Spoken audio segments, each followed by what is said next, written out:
I'm Corbett Wall with DB Auction, here with your feeder flash for Friday, January the 27th, brought to you in part by Noromycin by Norbrook.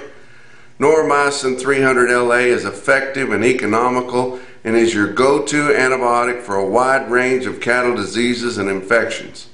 For more information, go to norbrook.com. Worst winter in 20 years. I'd seen Cassie Fish mention that on the Beef Read on Thursday, and was visiting with Casey Bradshaw with Consolidated Beef Producers about that also on Thursday. And I'm not sure everybody understands how bad it is in the northern plains in spots. And I'm not saying everywhere, but a large portion of it, a large portion of Nebraska, going over into Iowa. I'm up in southern South Dakota, and it's bad now. I mean, you look out in the fields, and the snow is up over the fence posts, especially in the draws. You can't see fence posts, and haven't seen that for many years. And some say here locally that they think it's the worst winter they've had in 40 years or more.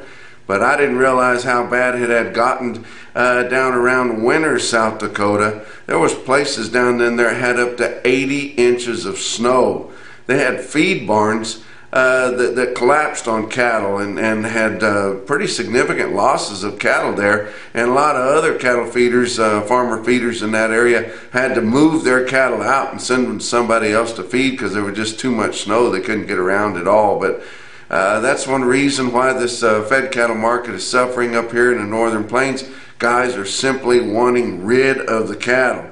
You get further east, and the mud is more of a problem. It hasn't really got that warm here over here further west, but it is a miserable winter like they get from time to time. But it seems like it used to be in the old days, where we're having an old days type of miserable winter up here this year. And I'm going to be heading back down into Southern Plains here on Friday early, and be glad to get out of here because it's going to be single-digit highs here over the weekend and starting the next week, and it's going to firm up the lots further east here where it's been so muddy, and they'll be glad of that. But it's still really tough, and these feeders up in this country just don't have a lot of fight left in them to try to get this fat cattle market any higher, even though they deserve it. But had a big day on Thursday. Went to Mitchell Livestock Marketing, and my friend Jared Herman has purchased that sale barn, and went there and had a good visit with them, and got to hang around the sale most of the day on Thursday, and sell for an hour or two there, and get to sell several big strings of yearlings there, and enjoyed that. And then was able to go down to Freeman, South Dakota, and actually stayed in Salem, South Dakota, and stayed at Taya and Jazz Johnson Farms. And I'm broadcasting here from their Hunter's Roost, I guess you would call it. It's kind of an Airbnb, but it's set up for hunters that come out here and hunt birds in the fall, and it'd be a keen place for anybody to stay that wanted to do that. But they feed cattle right here. They've got sheep. They've been feeding hogs. It's a regular barnyard around here.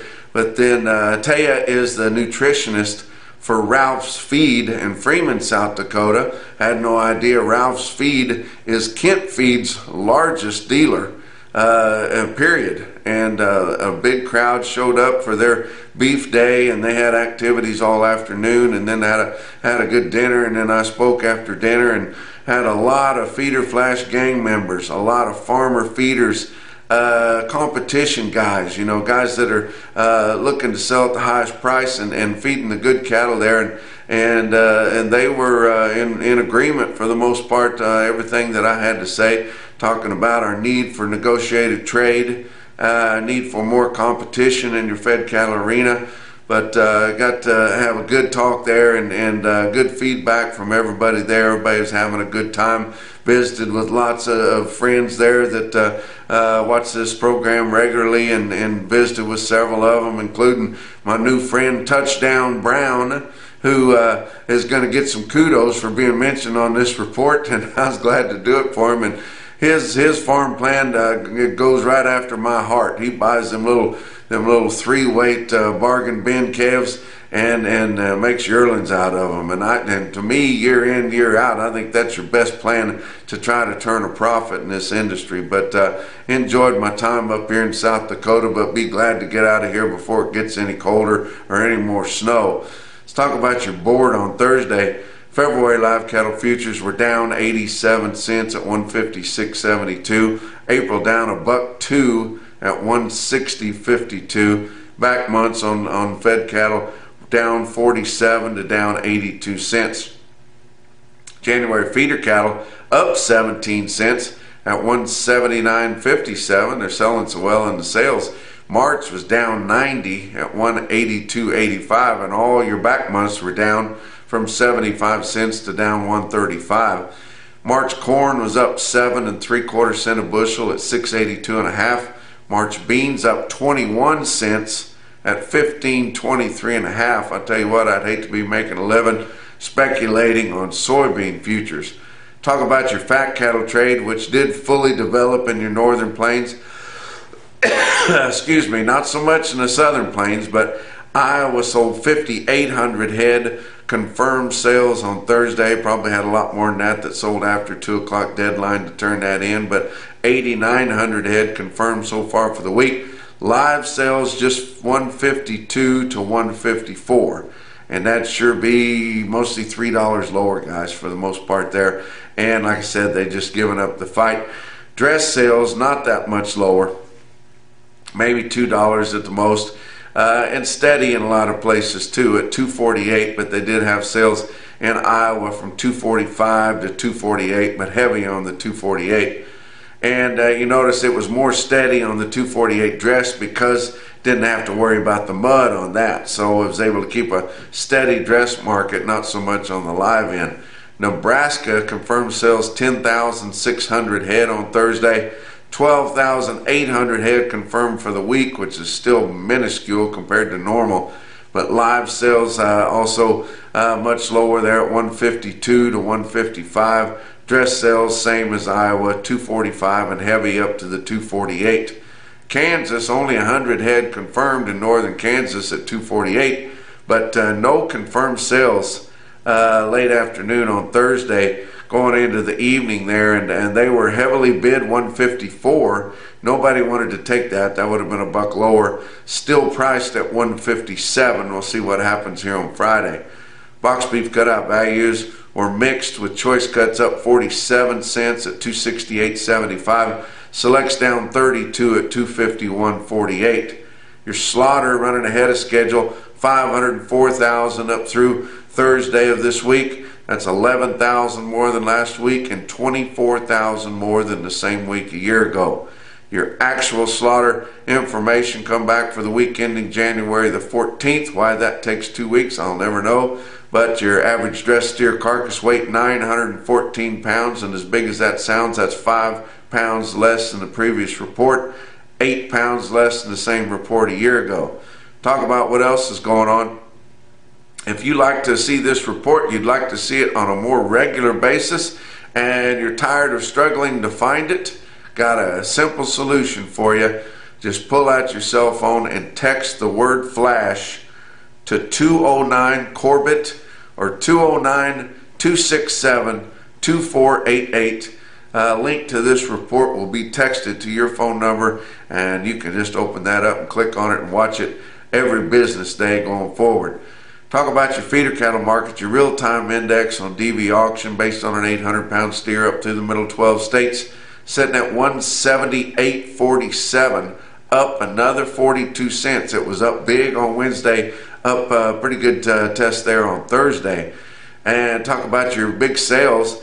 Farmers and ranchers livestock in Salina, Kansas. To me, that's the borderline between the northern plains and the southern plains. They sold 3,900 head there. Steers were $3 to $5 higher for the most part. Heifers $3 to $6 lower for the most part. How about winter livestock in Pratt, Kansas? I told you they're light on available feeders to sell down the southern plains, and Pratt just had 1,900 head, which is bigger than a lot of the other sales in the southern plains. And your cattle sold steady to $5 higher, spots as much as $10 higher. The cows were $10 higher. I've been telling you about this cow market, and it is sharply higher this week, and I expect it to be sharply higher going forward here. But they had high dressing weigh up cows up to $1 a pound in Pratt, Kansas. Pretty good sale on them.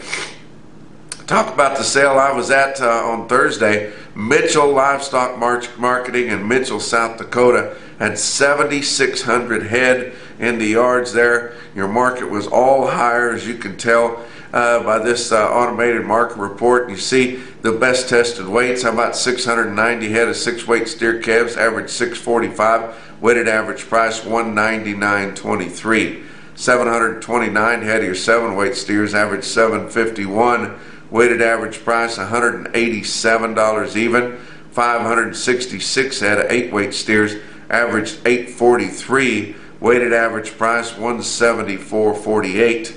Look at the heifers. 784 head of your 6-weight heifer calves, average $644. Weighted average price on them $171.98.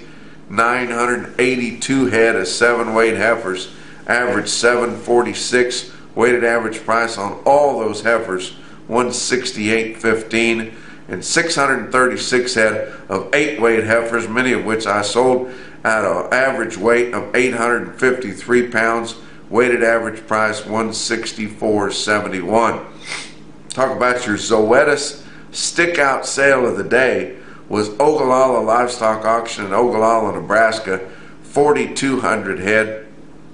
And you look at your best tested weights on this automated market report from Cattle Market Central, and you see 503 head, 5-weight steer calves, average 547, weighted average price $220.48. Wow, that would be a stick out deal on an individual quote.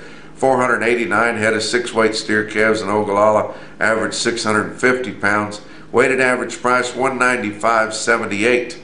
Look at some heifers. How about 761 head, 5-weight heifer calves, average 555, weighted average price $191.89. And 619 head of 6-weight heifer calves, Ogallala, Nebraska, average 653, weighted average price $178.82.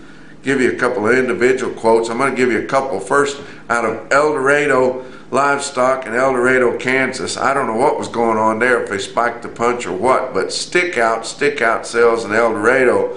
57 steers weighed 934 pounds at $179.85. But the heifers were more impressive to me. 68 heifers weighed 802, bring 174.25. Wow. But the most impressive quote that I saw anywhere on Thursday, your Mackerson No BS top quote for the day, come out of Stockman's Livestock Exchange in Dickinson, North Dakota. 74 steers weighed 622, $2.17 a pound. That's your feeder flash for Friday.